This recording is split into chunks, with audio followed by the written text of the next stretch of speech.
ketika sudah diantar pulang itu kan masih ada kakeknya namanya Abdul Muthalib. Kakeknya Nabi Muhammad itu menerima. Jadi ketika Nabi Muhammad pulang diantar Ummu Aiman itu sama kakeknya diterima itu dengan hati yang sangat sedih. Nangis kakeknya. Karena apa? Nabi Muhammad udah jadi yatim piatu, nggak punya bapak, nggak punya ibu. Akhirnya dia dipelihara oleh kakeknya tadi. Dia tinggal sama kakeknya. Iya, dirawat. Iya, dipelihara lah, ditinggal sama kakeknya kan. Jadi tinggal barengan sama kakeknya itu. Tapi nggak lama kemudian 2 tahun ketika hidup bersama kakeknya, 2 tahun kemudian saat umur 8 tahun, siapa di sini yang 8 tahun? Nah, umur 8 tahun kakeknya juga meninggal.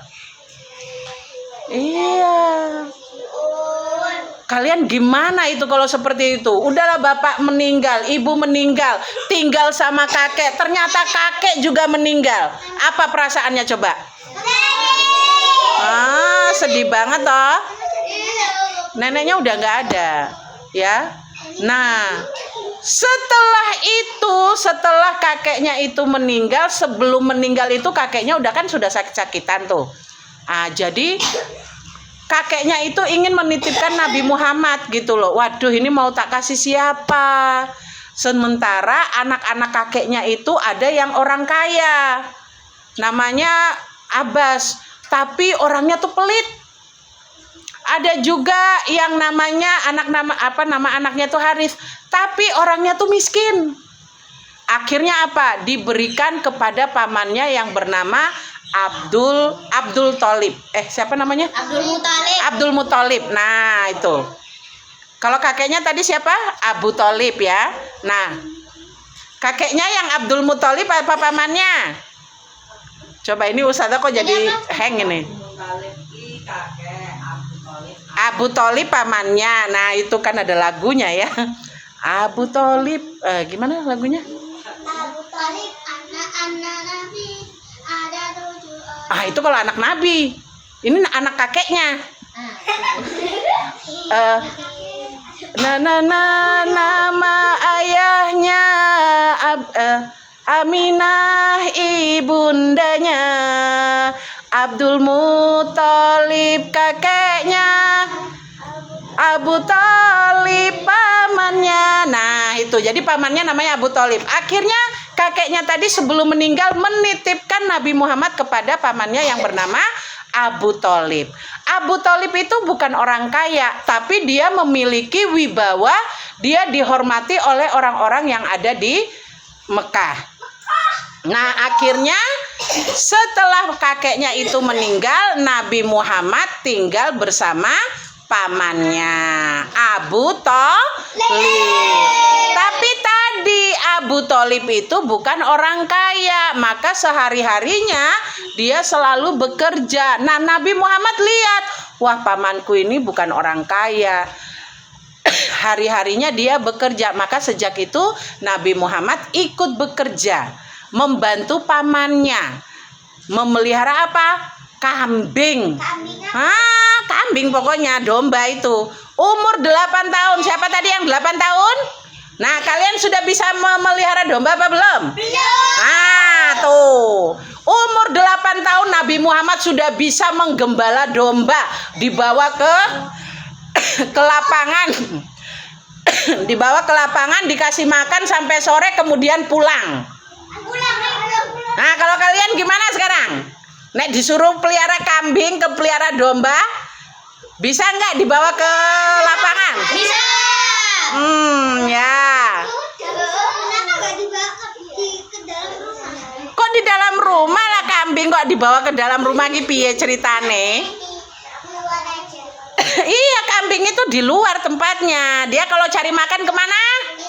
Di luar. Cari makannya apa makannya? Rumput. Gak ada. Kambing bisa makan daging gak sih? Kambing itu bukan pemakan daging. Kambing itu pemakan tumbuhan. Jadi Nabi Muhammad ketika tinggal dengan pamannya Abu Thalib itu, di situ beliau itu diperlakukan dengan sangat baik. Pamannya itu sayang banget sama Nabi Muhammad. Segala keperluan Nabi Muhammad itu didahulukan oleh pamannya ketimbang anak-anak pamannya. Tapi alhamdulillah karena pamannya dan juga anak-anaknya itu atau sepupunya Nabi Muhammad itu orang-orang yang baik, jadi mereka tetap menghormati, tetap menjaga Nabi Muhammad. Sampai alhamdulillah Nabi Muhammad itu menjadi dewasa di bawah asuhan pamannya.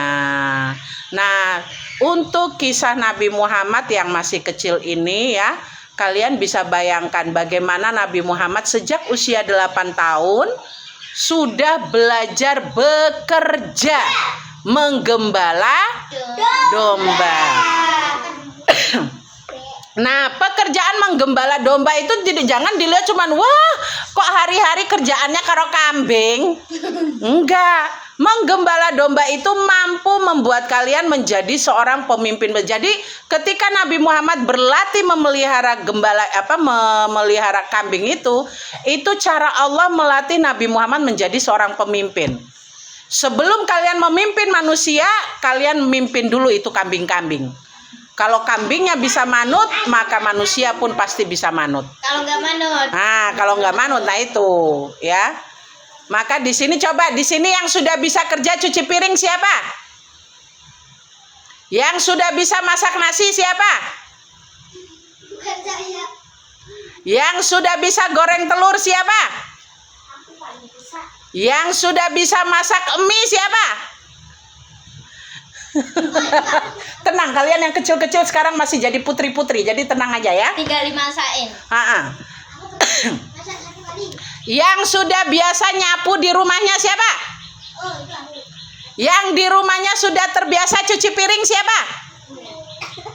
Yang di rumahnya sudah terbiasa pergi belanjain ibunya untuk ibunya di rumah.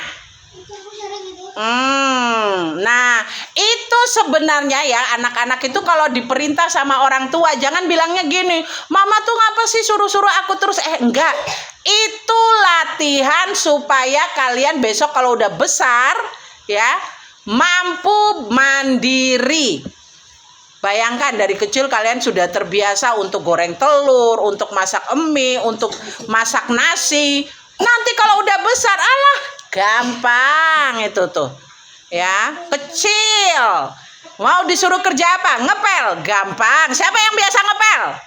Aku pernah. Ini ngaku-ngaku semua ini kayaknya ini. Enggak pernah. Ayo. Ngepel apa? Aku lantai. Ya. Ya. Jadi anggap saja ketika kalian sedang bekerja itu, ketika dimintain tolong sama ibu sama bapak, anggap itu sebagai jalan menuju surga. Oh, kesempatan, aku dikasih kesempatan untuk bisa masuk surga. Diperintah mama, Mbak Via tolong belikan pempes di warung, mangkat. Mbak Via tolong nyapu, mangkat. Mbak Via tolong masak nasinya, mangkat. Itu semua jalan menuju surga. Kok bisa Ustazah? Kan itu masak, apa hubungannya dengan surga? Perhatikan.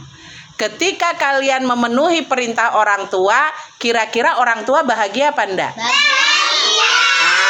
Saat orang tua bahagia, orang tua ridho apa enggak pada kalian?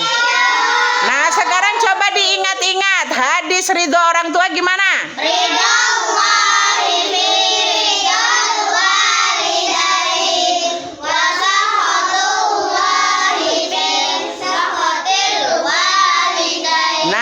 Jadi ketika kalian membantu orang tua merasa hatinya senang, akhirnya orang tua ridho pada kalian, maka ketika orang tua kalian ridho, Allah pun pasti ridho.